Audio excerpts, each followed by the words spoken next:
Mayadevi part 3. Suresh అతని స్నేహితులు దీవి నుంచి బయటపడినప్పటి నుంచి ఆ దీవి శాపం వారి జీవితాలను ఇంకా వెంటాడుతూ ఉంది. నిద్రలోనూ కల్లోలాలు, బాహ్యమైన దాడులు, వారి చుట్టూ విచిత్రమైన సంఘటనలు రోజువారీగా మారాయి. ఈ పరిస్థితులు ఎదుర్కోవడం అసాధ్యంగా మారడంతో సురేష్ మళ్ళీ దీవి వద్దకు వెళ్ళి శాపాన్ని తుడిచేయాలని నిర్ణయించుకున్నాడు. కొత్త సహచరులు. ఈసారి అడవిలో తన స్నేహితులు మాత్రమే కాదు, పురాణాన్ని నిపుణుడైన ప్రొఫెసర్ విశ్వేశ్వరరావు కూడా చేరాడు. ఆయనకు ఆ మాయాదేవి గురించి చాలా కథలు తెలుసు. అది కేవలం దీవి కాదు, అది నమ్మకాన్ని పరీక్షించే జ్ఞానస్థానం అని ఆయన అన్నారు. దీవి శాప రహస్యం. స్నేహితుల బృందం మళ్ళీ పడవలో దీవి వైపు ప్రయాణం ప్రారంభించింది. దీనిని చేరగానే అది ఈసారి పూర్తి విభిన్నంగా కనిపించింది. ఎప్పుడు మాయతో నిండిన దీవి ఇప్పుడు మరింత భీకరంగా, నిశ్శబ్దంగా ఉంది. గాలి గట్టిగా వీచుతోంది. చుట్టూ చీకటి అలముకుంది. గతంలో ఉన్న మార్గాలు, నిధి తలుపులు ఈసారి కనిపించలేదు. ప్రతి అడుగులో కొత్త సవాళ్లు ఎదురయ్యాయి. కదిలే అడవి వృక్షాలు, ఆత్మల శబ్దాలు మరియు భయంకరమైన జంతువులు వారిని భయపెట్టాయి. కానీ ప్రొఫెసర్ చెప్పినట్లు వారు నమ్మకం ఉంది ముందుకు సాగారు. శాపాన్ని అర్థం చేసుకోవడం. చివరికి ఒక పురాతన ఆలయం కనిపించింది. ఆ ఆలయంలో ఒక శిలాఫలకం ఉంది. దానిపై ఉన్న రాతి లిపి ప్రకారం దీవి నిధి.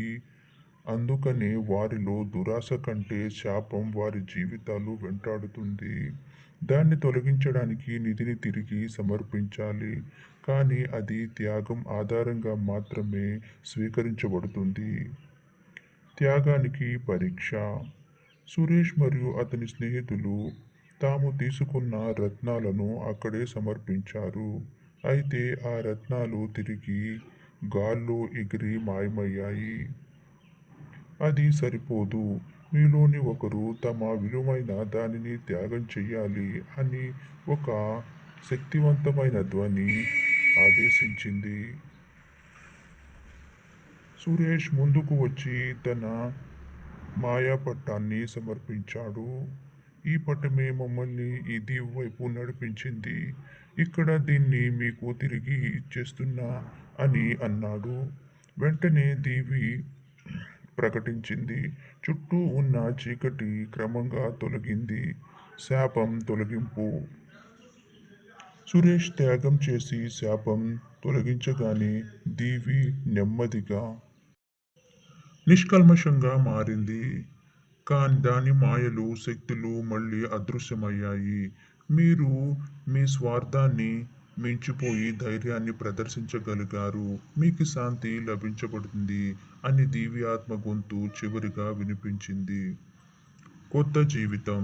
సురేష్ మరియు అతని స్నేహితులు మళ్ళీ నావకు చేరి దీవి నుంచి శాశ్వతంగా బయటపడ్డారు. వారి జీవితాలు ఇప్పటి నుంచి శాపం నుండి స్వేచ్ఛగా మారాయి. సురేష్ మాత్రం ఒక పాఠం నేర్చుకున్నాడు. అధిక దురాశ మనల్ని నాశనం చేస్తుంది. నిజమైన నిధి మన స్వభావంలో ఉంది. మాయాదేవి వారి కథల్లో ఒక కొత్త అధ్యాయానికి ముగింపు చెప్పింది. కానీ దాని రహస్యాలు ఇంకా సముద్రపు లోతుల్లో దాగి ఉండవచ్చు. ఈ కథ కనుక మీకు నచ్చినట్టయితే లైక్ చేయండి, షేర్ చేయండి, సబ్స్క్రైబ్ చేయండి. Thank you.